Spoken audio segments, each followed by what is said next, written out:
तो नया बड़ुआ बड़ी उसका पिया तेरा लड़का के ना हो हमें ही फिल्म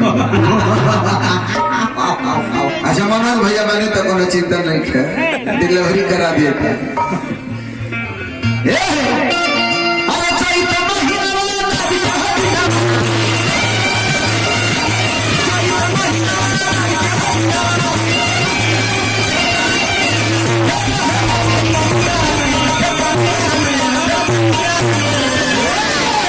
मजा आवे गेहूं के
जकार्ता महोदय जी के सुपुत्र बानी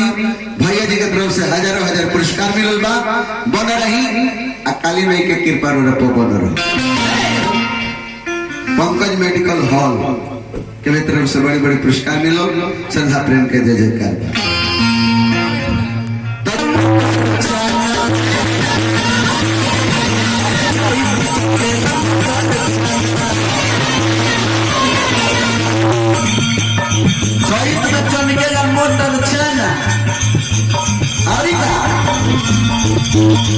अरे हो जाला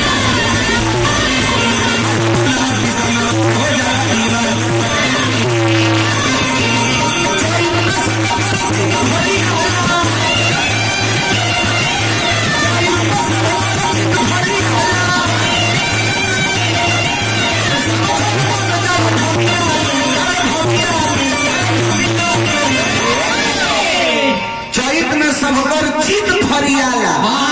सब छोड़ बन जाला धनिया में एहो लोग के धनिया कह जाला काहे धनिया काहे हमर कोनिया तो हे लोग के धनिया ला बात नहीं की कहो ना ई धनिया ना खेत में एगो धनिया होला पतई जी वही धनिया के ओ धनिया के ले आके ई धनिया चटनिया पीस देला लोग तो वो चटनी पर नहीं आगे जाला काहे ये चटनी चाटत रहे के बाद तब चित ना फरियाई अरे चैत में सब कर चित फरियाला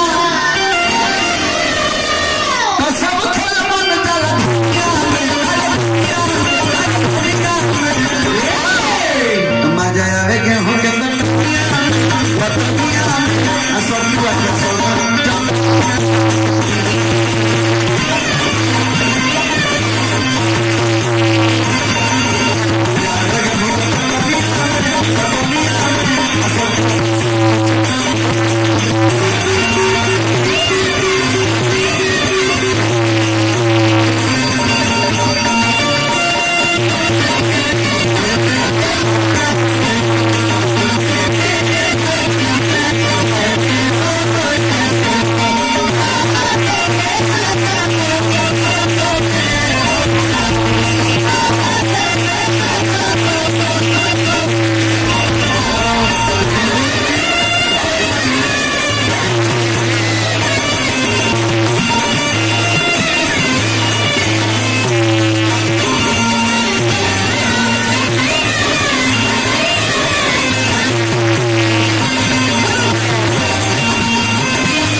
यहाँ के कोह के सुनौनी हगीर जी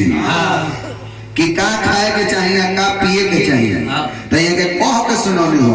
हम गा के सुनाओ लोग का करेला ए बबुआ ये लोग रेल के